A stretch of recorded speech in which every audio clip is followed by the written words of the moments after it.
Reader fam, today I am bringing you my July wrap up. I'm gonna be wrapping it all up. So today I'm gonna be talking about the books that I read in the month of July. Unfortunately, I did not read very many books in the month of July. I've been in such a big reading funk and I hate it so much. I just want to read all the books, but I can't read all the books because for some reason, I'm just not in the mood to read lately. And it's killing me because there's so many books that I want to get to, but I just can't push myself to read them. I do think that I'm on the tail end of it though, so that's great. But for the majority of July, I was in a rather large reading slumpity slump. And it was the worst. But that's okay, sometimes that just happens and you just gotta ride it out like a wave, yo. I was able to read 2 books this month though, along with a comic book, so today I'm gonna be talking about those 2 books and that 1 comic book. Let's get started. The first book I read this month was Julia Vanishes by Katherine Egan. This story follows a girl who has the ability to go unseen. She can't fully disappear, but she can do things without being noticed. And this really comes in handy with her job of being a spy and a thief. This was a really interesting read. It's not the best book I've ever read, but I really enjoyed my time reading it. The story spends a lot of time kind of giving you groundwork. It really takes its time to build this world, which is something that I really appreciated because going into this book,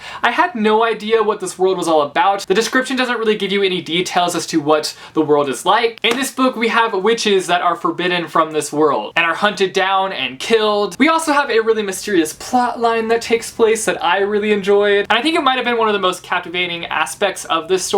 Overall, I really liked this book. It didn't necessarily blow me away, but it really got me excited to see where this trilogy is going to go because this is the first in a trilogy, and it definitely gives you an insight as to what the direction this trilogy might take. And I'm really excited to see what the sequel holds. I have a full video book review on this book if you want to know all of my thoughts. Those were just some brief thoughts, but definitely check out my review. I will leave a link to it down below. Then I read a book that I just freaking loved, and that is This Savage Song by Victoria Schwab. I love this book. I love this book. I loved this book. It was so freaking good. Oh my gosh, I'm doing a dance. I'm gonna try not to overhype it, but I really enjoyed it. It was a really great read. I knew it was going to be because I love everything that Victoria Schwab puts out. This is the story of August, who is a monster, and Kate, who is a human. They live in a city called Verity, and it is split in half. Kate's father rules this side, and August's father is kind of the leader of this side. And the two, Kate and August, come together and form an unlikely bond. And together they face some pretty challenging things. This story was everything I wanted it to be and more. It was super dark and full of monsters. I loved learning about the different monsters. That was definitely a really interesting part of the story. The world was so unique and I loved having it as like a backdrop for the story. It was just kind of haunting and I loved that about it. And Kate and August were just 2 characters that were just so easy to fall for. Even though Kate is pretty freaking brutal at times, she was still fun to read about and you definitely still get attached to her even though she is a rather cutthroat character. Overall, I love this book. I think I've already said that, but if you didn't hear me say that, I loved this book and I highly recommend it.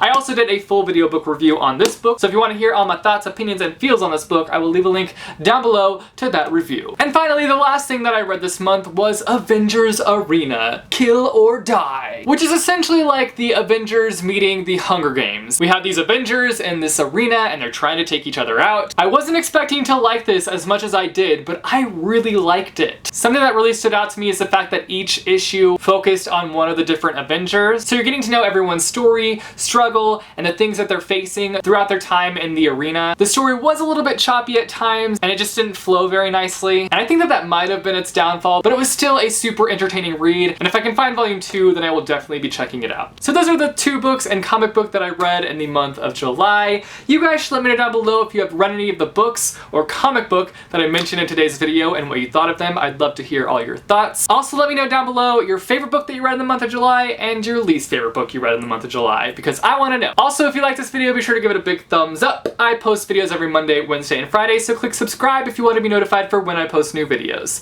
Thanks for watching, guys, and I will see you soon with a new video. Bye, chew. Hey Reader fam, what's up? We're currently in the car, and that means we are going on an adventure today, and I'm bringing you along.